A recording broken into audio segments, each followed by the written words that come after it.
Hello, welcome to the next episode of the Pigeon Post.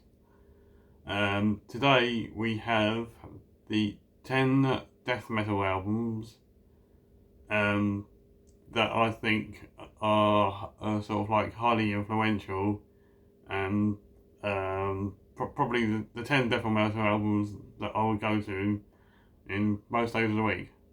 I imagine that most of you would know these bands. Maybe not some of these choices, but I imagine most of people would know these choices. They're not necessarily what most people would pick here, but I have got one, two, three, four. I've got 7 CDs. I've got 2 cassettes, and I've got one vinyl. What do you show? And what we'll do is we'll go from number number 9 to number 1. Onwards go. This is more of a Death Doom pick. Yes, more people will go for Onward to Golgotha or Mortal Throne of Nazarene. But for number 9 on my 10 Death Metal albums, I pick Incantation, Diabolical Conquest.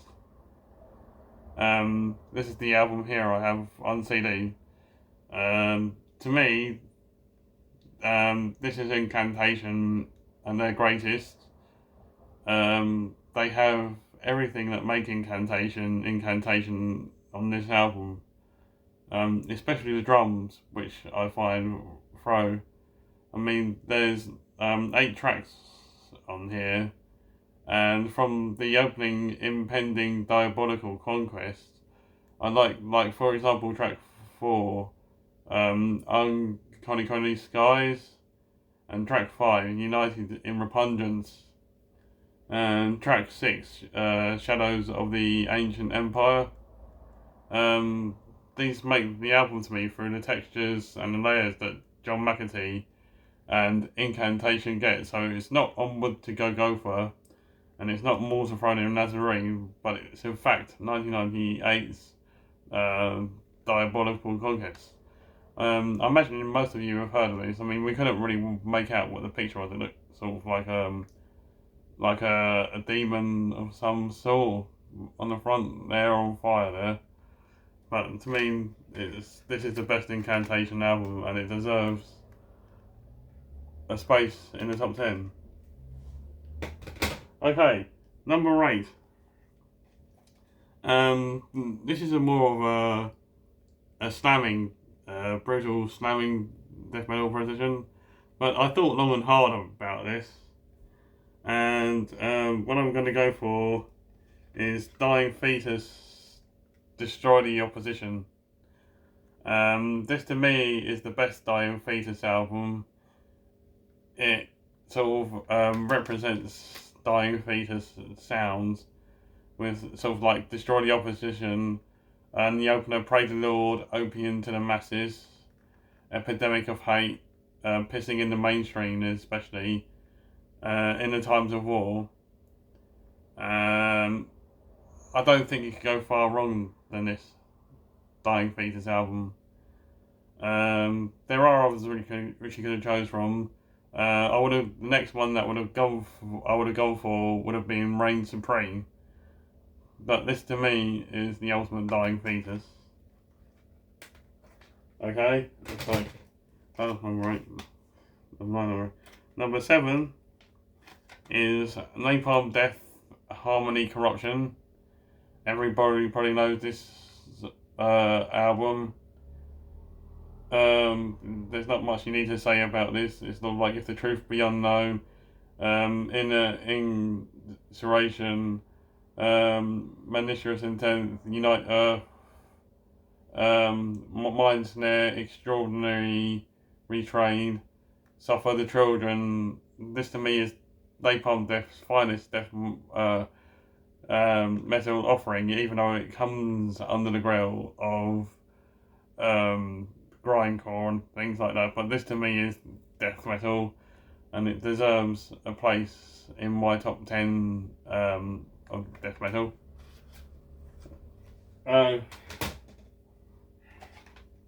Number 7.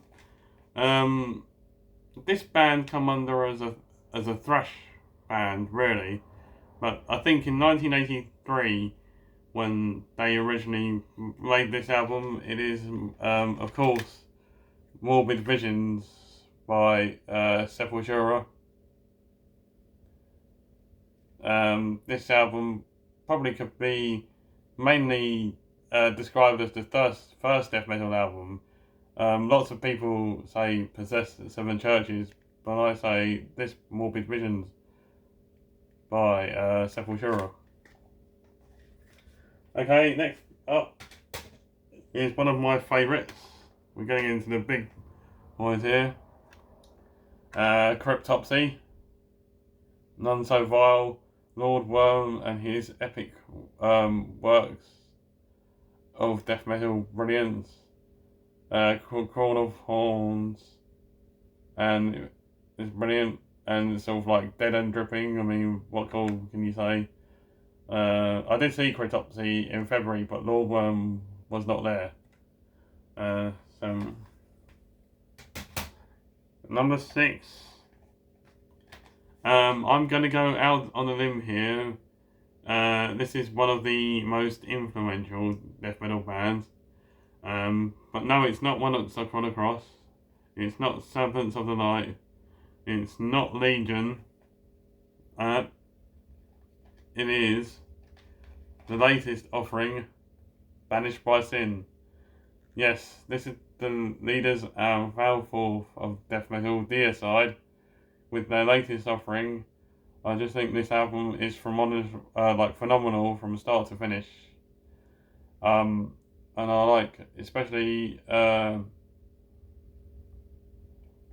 Doomed to Die, Woke from God, especially Sever the Tongue of Christ, A Trinity of None, I Am a Curse of Death.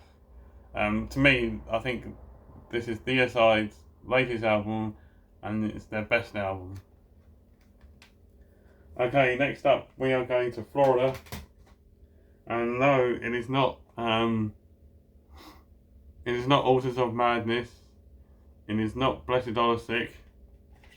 It is Covenant by Morbid Angel. For me, this is their best album. I like it from start to finish. Got some of their best songs on it.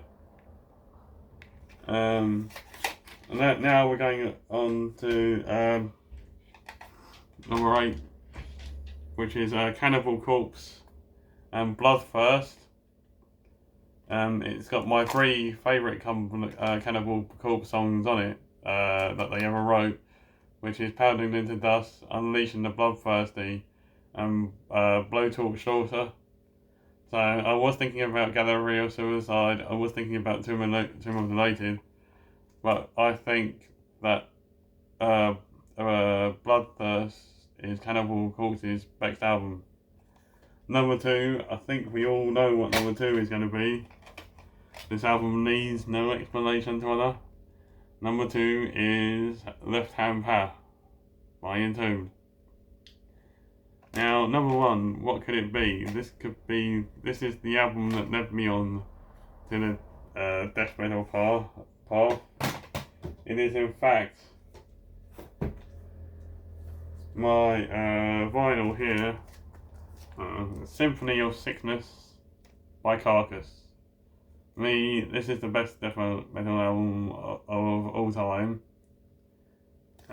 This album here, if I get it out, is the original album on Earache Records. And it's side 1 there.